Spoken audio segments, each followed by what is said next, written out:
नमस्कार। इस अंक में आप सभी का बहुत बहुत स्वागत है। जम्मू एंड कश्मीर के शिक्षक बंधुओं द्वारा काफी दिनों से मेरे वीडियोस पर कमेंट आ रहे थे कि उनके संदर्भ में भी कुछ जानकारी दिया जाए। किसी न किसी कारणवश मैं उन शिक्षकों के संदर्भ में वीडियो नहीं बना पा रहा था। उनकी स्थिति अन्य राज्यों से पूरी तरह से अलग है और सच कहें तो 1 सितंबर 2025 के सुप्रीम कोर्ट के निर्णय से सबसे ज्यादा बुरी तरह से प्रभावित होने वाले शिक्षक जम्मू एंड कश्मीर के ही हैं। उनके साथ कानून में भी और इस निर्णय में भी पूरी तरह से अन्याय हुआ है। 1 सितंबर के निर्णय में जम्मू एंड कश्मीर के शिक्षकों के लिए अलग से कुछ नहीं कहा गया है, जबकि जम्मू एंड कश्मीर में RTE एक्ट 31 अक्टूबर 2019 को लागू हुआ, जबकि पूरे भारत में यह RTE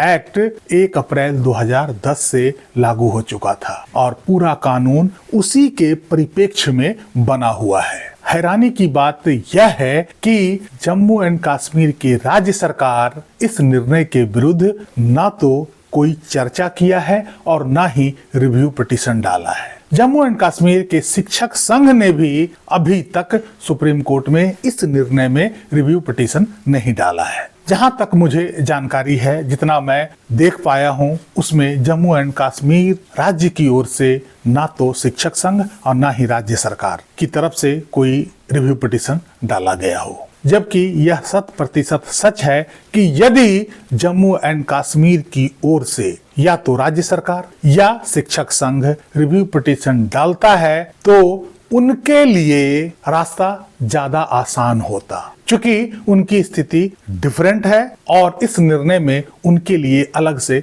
कुछ नहीं कहा गया है। इस निर्णय को गलत साबित करने में बहुत सहायता मिलती। जम्मू एंड कश्मीर में RTE एक्ट 2009 अनुच्छेद 370 के हटने के बाद 31 अक्टूबर 2019 से लागू हुआ। यह अधिनियम पहले जम्मू एंड कश्मीर पर लागू नहीं होता था। जम्मू एंड कश्मीर पुनर्गठन अधिनियम 2019 के बाद ही RTE एक्ट पूरे भारत में लागू हुआ और 31 अक्टूबर 2019 से जम्मू एंड कश्मीर में इसे लागू कर दिया गया। अब हम समझते हैं कि यदि 31 अक्टूबर 2019 से जब वहां RTE एक्ट लागू हुआ तो वहां केवल स्कूलों में जो 25% EWS विद्यार्थियों का आरक्षण और विकलांग बच्चों के लिए और स्कूलों में जो नो फेल की पॉलिसी थी, ये सारी बातें तो लागू हो गई। लेकिन शिक्षक पात्रता के संबंध में क्या?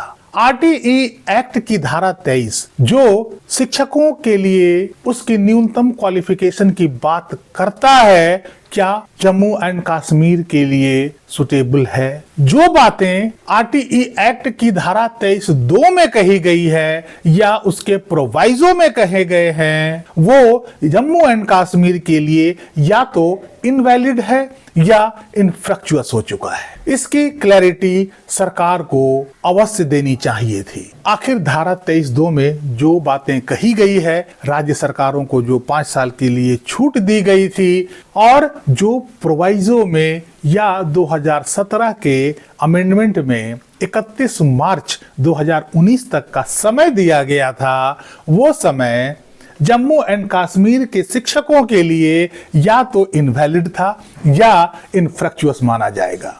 आखिर इस संबंध में केंद्र सरकार जम्मू एंड कश्मीर के शिक्षकों के लिए क्या प्रावधान किया? इस एक्ट में उनके लिए कुछ नहीं किया गया, ना ही संशोधन में इनके लिए कुछ अलग से बताया गया। आखिर जम्मू एंड कश्मीर के शिक्षकों की स्थिति इतना असमंजसपूर्ण है कि उन्हें समझ नहीं आ रहा है कि वो क्या करें। 29 जुलाई 2011 का जो NCTE का अमेंडमेंट है, उसमें भी कोई संशोधन नहीं किया गया और जम्मू एंड कश्मीर के लिए कुछ नहीं कहा गया है। उसमें जो बातें कही गई है वो जम्मू एंड कश्मीर के शिक्षकों के लिए या तो इनवैलिड है या तो इनफ्रक्चुअस है। इसके अलावा एनसीटीई का जो 2010 का नोटिफिकेशन है, वो नोटिफिकेशन भी जम्मू एंड कश्मीर के शिक्षकों के लिए या तो इनवैलिड है या तो इनफ्रक्चुअस है। और मजे की बात तो यह है कि एनसीटीई ने 31 अक्टूबर 2019 के बाद जब से जम्मू एंड कश्मीर में आरटीई एक्ट लागू किया गया, उसके बाद कोई नोटिफिकेशन इशू नहीं किया गया। जम्मू एंड कश्मीर राज्य के लिए वहां के शिक्षकों की पात्रता के लिए कोई नोटिफिकेशन इशू नहीं किया गया। आखिर वहां के शिक्षक क्या करें? आरटीई एक्ट के अनुसार, निर्णय के अनुसार नहीं बल्कि आरटीई एक्ट के अनुसार, भारत में आरटीई एक्ट लागू होने के बाद जिन शिक्षकों की नियुक्ति हुई है, उन्हें टेट पास करना अर्थात न्यूनतम योग्यता पास करना आवश्यक है। जम्मू एंड कश्मीर में उस समय आरटीई एक्ट लागू ही नहीं था। जम्मू एंड कश्मीर में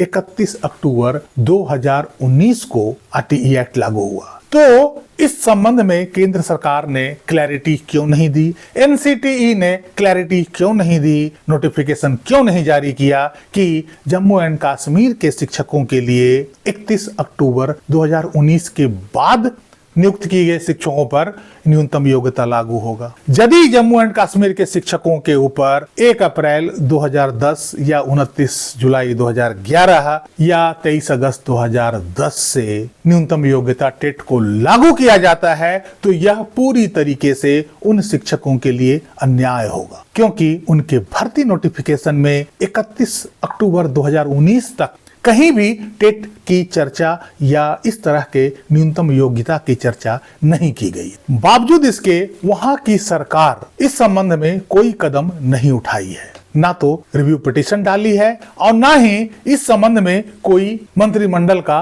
मीटिंग की है कि आखिर वहां के शिक्षकों को राहत देने के लिए क्या किया जा सकता है। इस संबंध में वहां की सरकार कोई चर्चा नहीं की है। ऐसा मैं हवा में नहीं कह रहा हूं, बल्कि आपको एक आरटीआई का रिप्लाई दिखाता हूं। उस रिप्लाई में स्पष्ट रूप से वहां की सरकार ने जवाब दिया है कि इस संबंध में ना तो कोई मीटिंग की गई है और ना ही राज्य सरकार द्वारा कोई रिव्यू पिटीशन डाला गया है।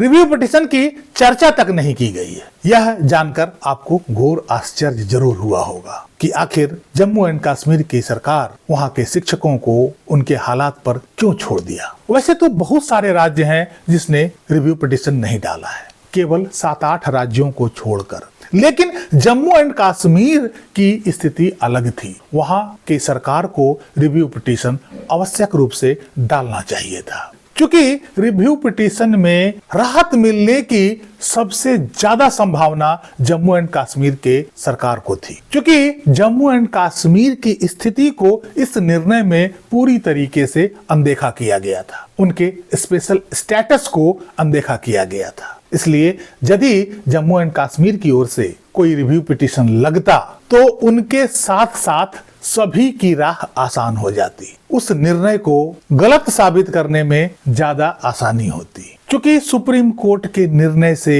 यदि उस निर्णय में एक शिक्षक के साथ भी भेदभाव होता है तो उस निर्णय को निरस्त होने की संभावना प्रबल हो जाती है। इसलिए रिव्यू पिटीशन में सबसे अच्छी स्थिति में जम्मू एंड कश्मीर की सरकार होती यदि वो रिव्यू पिटीशन अपनी ओर से लगाती, लेकिन ऐसा नहीं हुआ। ये तो वहां की सरकार जाने, वहां की व्यवस्था जाने। कोई शिक्षक संघ ने भी अपनी ओर से रिव्यू पिटीशन नहीं लगाया है। बावजूद इसके मैं तो यह कहूंगा कि रिव्यू पिटीशन जिन शिक्षक संघों द्वारा अभी लगाया हुआ है या जिन राज्य सरकारों द्वारा लगाया गया है, उनके तरफ से सुप्रीम कोर्ट में जम्मू एंड कश्मीर की स्थिति को रखना बेहतर होगा। इससे निर्णय के खामी को हम दर्शा सकते हैं। मेरा ऐसा मानना है या मेरा अपना अनुभव है कि इस रिव्यू पिटीशन में बहस के दौरान जम्मू एंड कश्मीर के शिक्षकों की स्थिति का भी खुलासा करना आवश्यक होगा और कोर्ट को बताना होगा कि वहां 31 अक्टूबर 2019 के बाद आरटीई एक्ट लागू हुआ है और इस निर्णय में जम्मू एंड कश्मीर के शिक्षकों के लिए कुछ नहीं कहा गया है। ना ही सरकार द्वारा कोई इस तरह का नोटिफिकेशन जारी हुआ, ना ही एनसीटीई के द्वारा कोई नोटिफिकेशन जारी हुआ। कि उनकी शिक्षकों की पात्रता क्या होनी चाहिए और यह कब से लागू होना चाहिए। अंत में मैं सिर्फ इतना कहना चाहूंगा कि जब भी रिव्यू पिटीशन पर बहस हो उसमें जम्मू एंड कश्मीर के शिक्षकों की स्थिति के बारे में थोड़ी चर्चा अवश्य होनी चाहिए, जिससे कोर्ट को यह लगे कि उसके निर्णय में उन शिक्षकों के लिए अन्याय हुआ है और यह निर्णय पूर्ण निर्णय नहीं है, यह निर्णय अधूरा है, यह न्याय नहीं बन सका और इस कारण से हो सकता है कि इसका लाभ पूरे शिक्षक समूह को मिले। बहरहाल इस अंक में यहीं तक। कैसी लगी जानकारी कमेंट करके जरूर बताइएगा। वीडियो को लाइक कीजिएगा, चैनल को सब्सक्राइब कीजिएगा। मिलते हैं अगले अंक में, तब तक के लिए जय हिंद, वंदे मातरम।